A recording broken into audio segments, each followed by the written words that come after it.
Olá pessoal, tudo bem? Então, eu vou fazer a resolução do exercício 2.91 no RAL, que é sobre o amortecimento viscoso. Tá?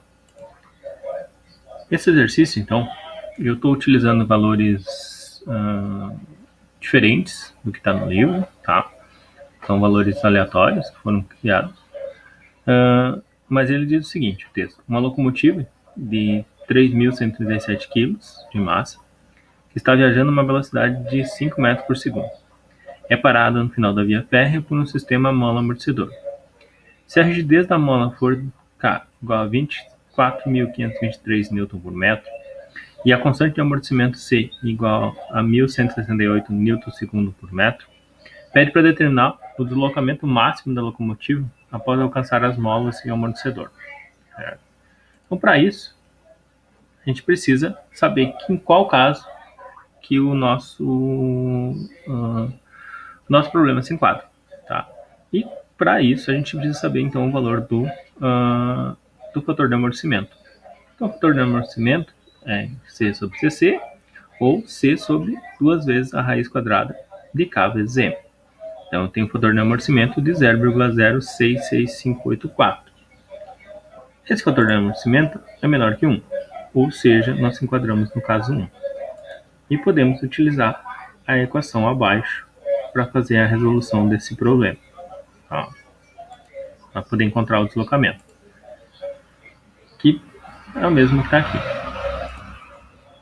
Como o nosso deslocamento inicial é zero, a gente pode reduzir essa equação para x de t igual a Euler elevado a menos o fator de amortecimento vezes a frequência natural vezes o tempo.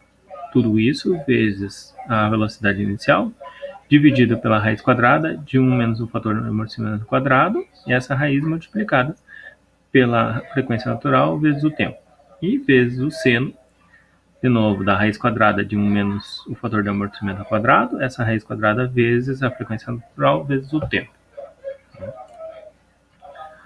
Como a gente vai precisar da frequência natural, vamos calcular ela.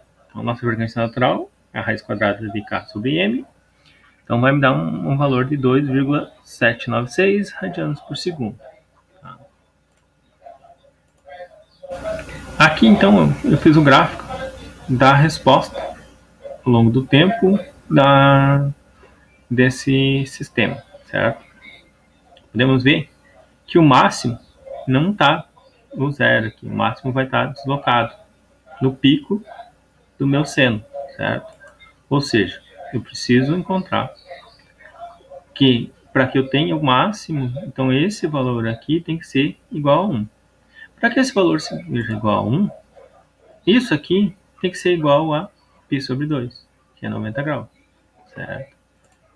Com isso, então, os outros valores a gente tem, fator de amortecimento, frequência natural, a gente pode calcular o tempo. Então, meu tempo em que eu vou atingir o pico vai ser 0,56306. Tá? Substituindo, então, os valores na nossa equação, eu tenho esses valores aqui. Resolvendo, então, primeiro passo, segundo, terceiro, e temos o nosso deslocamento. O deslocamento, então, vai ser 1,61 metros. Tá? Para auxiliar, eu também fiz um script no Octave, tá? Para que a gente possa, então, estar utilizando verificar os valores do x e do tempo. Ok? Um abraço, obrigado. Nossa referência, então, é o RAL, né? Muito obrigado.